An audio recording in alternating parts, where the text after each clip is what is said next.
జై శ్రీమన్నారాయణ. అందరికీ నూతన సంవత్సర శుభాకాంక్షలు. నిన్న 16వ పాసురం అర్థం తెలుసుకున్నాం కదా, ఇవాళ 17వ పాసురం అర్థం తెలుసుకుందాము. ఒకసారి పాసురాన్ని అన్వయిస్తాను. అంబరమే తన్నీరే సోరే అరం செய்யும் எம்பெருமான் நந்த கோபாலா எஜுந்திராய் கொம்ப நார்க்கெல்லாம் கொஜுந்தே குலவிளக்கே எம்பெருமாட்டி யசோதா அறிவுராய் అంబర మూడరుత్తు ఓంగి ఉలగలందా உம்பர் கோமானே உறங்கா தெஜுந்திராய் செம்பொற்கஜலடி செல்வ பலதேவா ఉంబయుం నీయు మురంగేల్ ఓ రెంబావాయ్.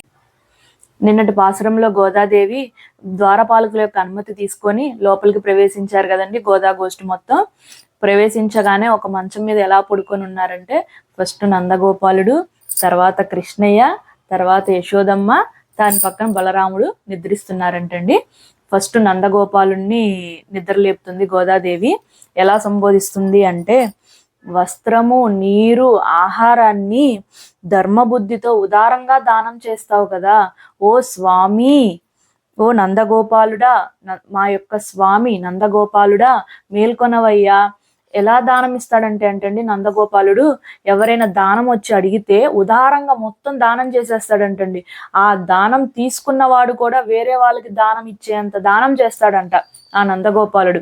అందుకొని అవన్నీ అంత ఉదారంగా దానం చేస్తావు కదయ్యా, మాకు మీ కొడుకు అయినటువంటి కృష్ణయ్యని కూడా మాకు ఉదారంగా ఇవ్వవయ్యా అని మేల్కొనవయ్యా ఓ నందగోపాల, మా యొక్క స్వామి నందగోపాల మేల్కొనవయ్యా అంటుంది. తర్వాత యశోదమ్మని నిద్ర లేపుతుంది. ఎలా నిద్ర లేపుతుంది అంటే, లేత చిగురు వంటి దాన కులానికే దీపము నువ్వు.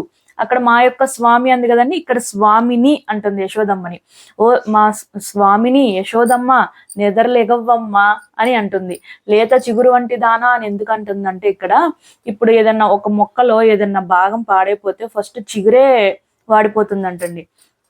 అందుకుని లేత చిగురు వంటి దానా కులానికే దీపము వంటి దానివి నువ్వు.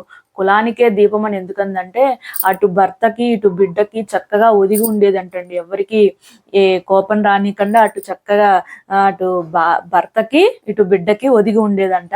అందుకుని కులానికే దీపము వంటి దానివి స్వామిని యశోదమ్మ నిద్రలేగవ్వమ్మ అంటుంది.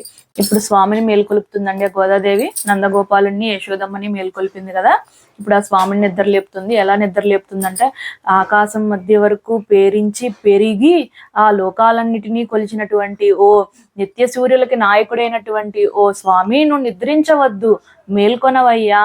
ఇక్కడ వామనావతారం గురించి ఎందుకు చెప్పిందంటే, వామనావతారానికి ఉన్న విశిష్టత అటువంటిది అంటండి.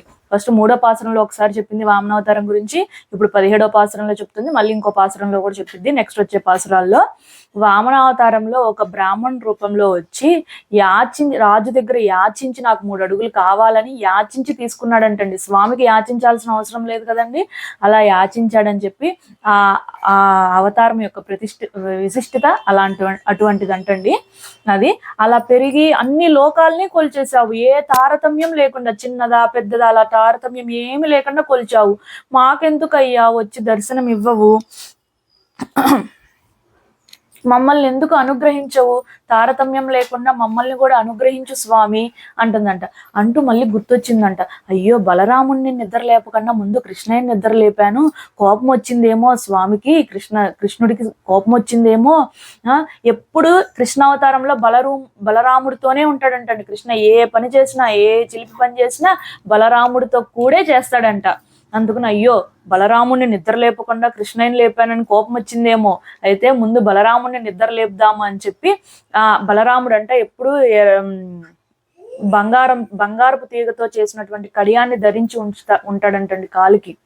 అటువంటి ఎర్రని బంగారంతో చేసినటువంటి ఒక కడియాన్ని కాలికి ధరించినటువంటి వాడు, సంపద కలిగినటువంటి వాడివి ఓ బలరామ, ఓ బలరామ లెగువు అని చెప్పి నీవియు నీ తమ్ముడును ఇద్దరూ కలిసి లెగవండి, నిద్రపోవద్దు అని చెప్తుందంట ఇక్కడ ఈ పాసురంలో గోదాదేవి. మామూలుగా మనం అన్ని పాసురాల్లో మురంగేలో రెంబావాయ్ అని చదువుతున్నాం కదా, చివరికి అలా చదవకూడదు అంటండి. ఇక్కడ మురంగేల్ అంటే లెగవండి, ఓ రెంబావాయ్ నిద్రపోవద్దు అని. ఒకవేళ మురంగేలో రెంబావాయ్ అని కలిపి కనుక చదివేశామంటే నిద్రపోండి అనే మీనింగ్ వస్తుందంట. ఒక్క పాసురంలోనే మురంగేల్ ఓ రెంబావాయ్, నీవియు నీ తమ్ముడును లెగవండి, నిద్రపోవద్దు అని చెప్పి మేల్కొలుపుతుందండి. సర్వం శ్రీకృష్ణార్పణమస్తు.